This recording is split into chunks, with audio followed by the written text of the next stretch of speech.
السلام علیکم ورحمۃ اللہ وبرکاتہ۔ وطن عزیز میں سیلاب کی تباہ کاریاں ہمارے سامنے ہیں۔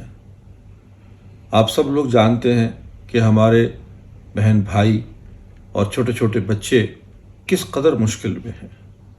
یہ وہ وقت آیا ہے، یہ وہ آزمائش آئی ہے کہ ہم یہ کر کے دکھائیں زندہ جذبہ پھر سے وہی جو انصار نے مہاجرین کے ساتھ کیا تھا۔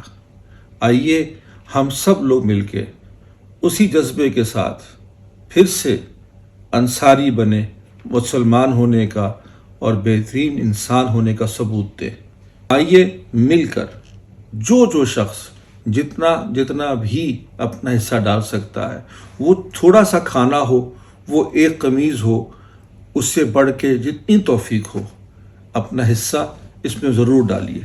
اللہ تعالیٰ آپ کو جزائے خیر عطا فرمائے اور اللہ تعالیٰ اس ہماری اتفاق کی برکت سے ہمیں اس مشکل سے نکال دے۔